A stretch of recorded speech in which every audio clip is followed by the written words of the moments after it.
Hi guys, I am here with a story. I would like to say, before we get started here, um, I have the obituary for my stepmom. A friend printed it offline for me. If you guys would like to go leave your condolences for the family, for us, if you would like to go here,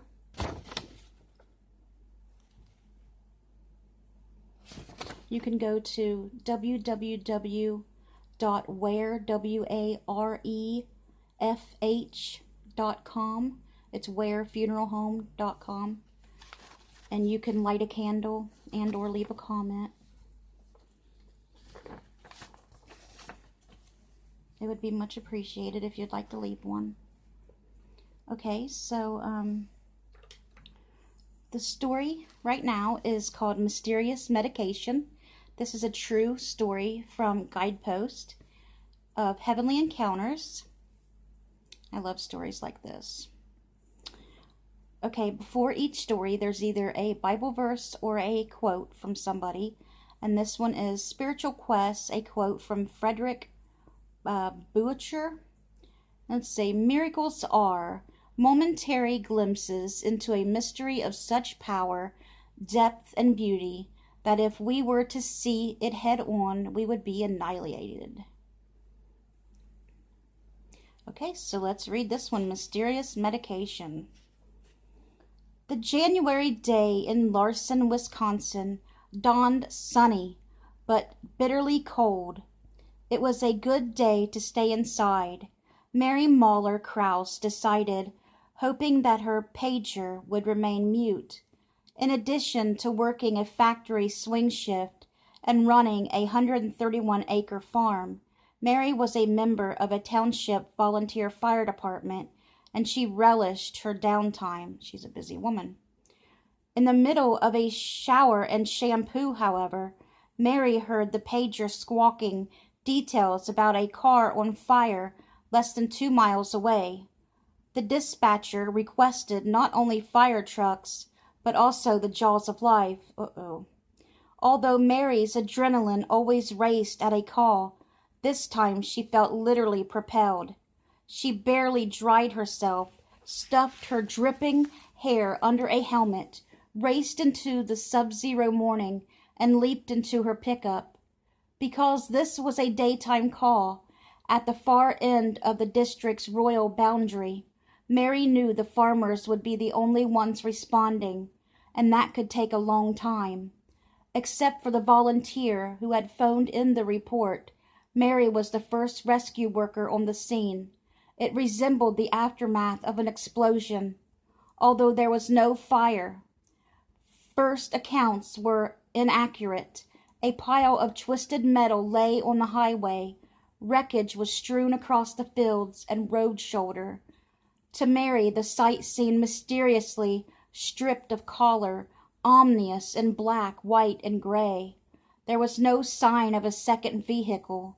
Mary would later learn that a semi-trailer had been pulling a front-end loader with metal tracks of a flatbed. An oncoming station wagon carrying 3 University of Wisconsin students had swerved into the protruding steel treads, which had sheared off the car's roof with a giant can opener. The truck driver had continued on with another mile or so, initially unaware of the accident. But now Mary investigated quickly.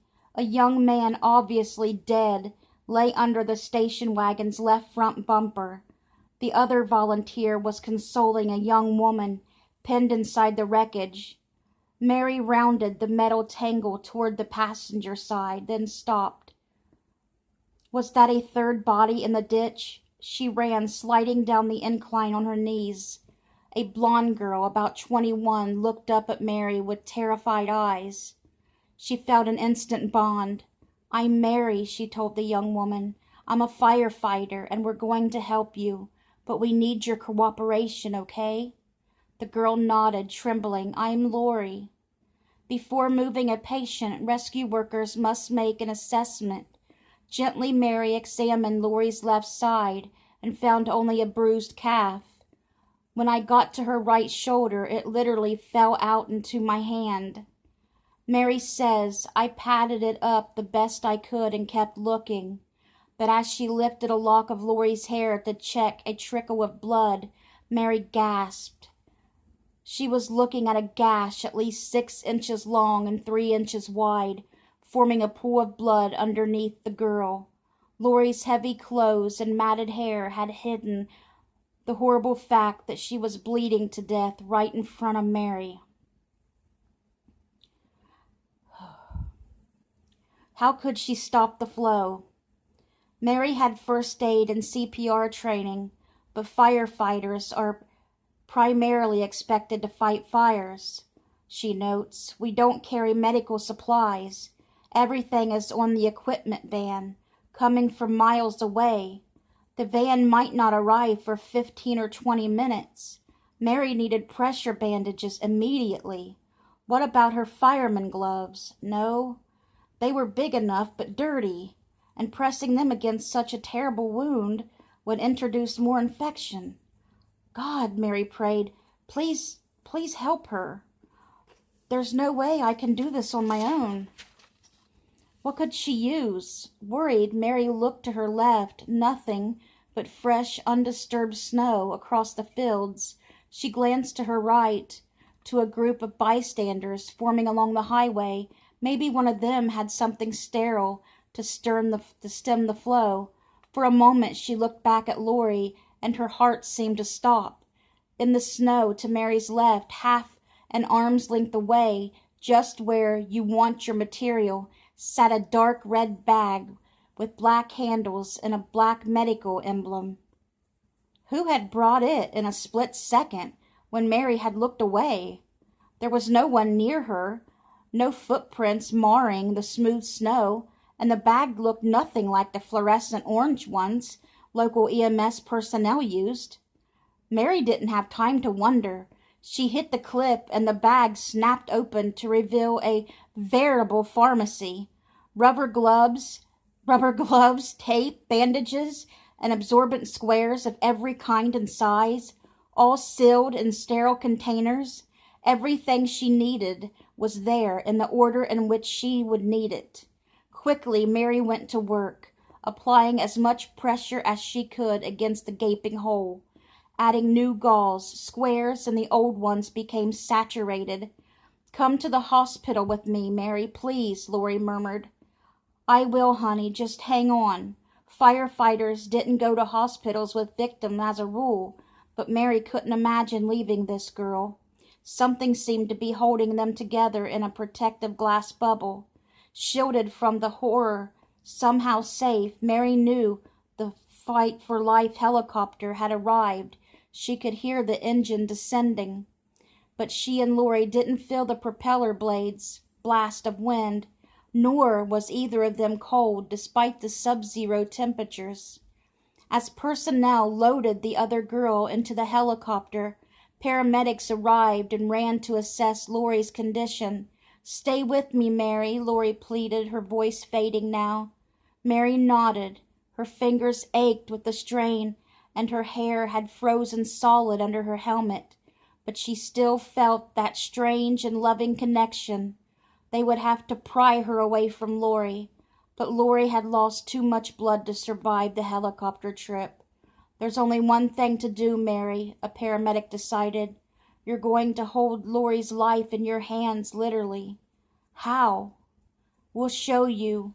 Quickly, the paramedics taped Lori's hands against Lori's wound, and then to the backboard. It took 6 men to haul both women out of the ditch without disturbing their arrangement. Sirens screamed, lights flashed.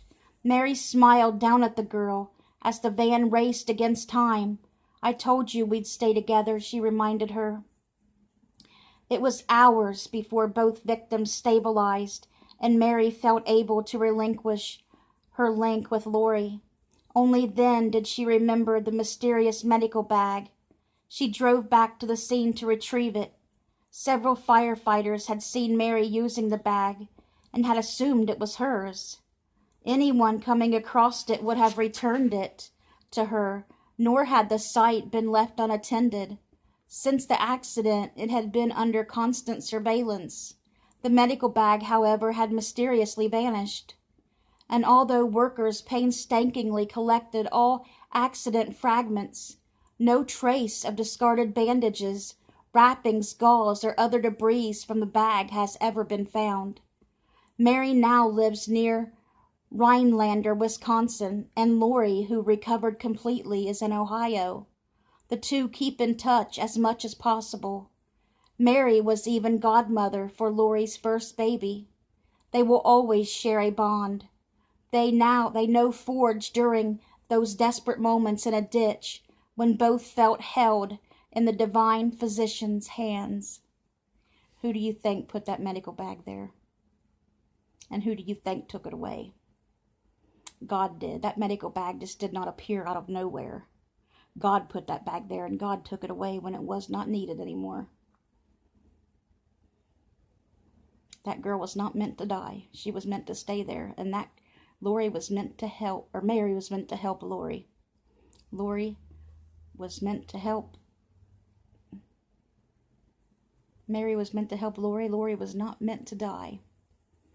And Mary was meant to be the one to help Lori stay alive that night. And they were meant to be connected for the rest of their lives. And they were. They were meant to be best friends. They were meant to be friends. And they still are to this day. If God wants to bring you together, He will. And you won't go until it's your time. I hope you guys enjoyed this story, Mysterious Medicine. And I hope you guys have a great rest of your night. Bye, guys.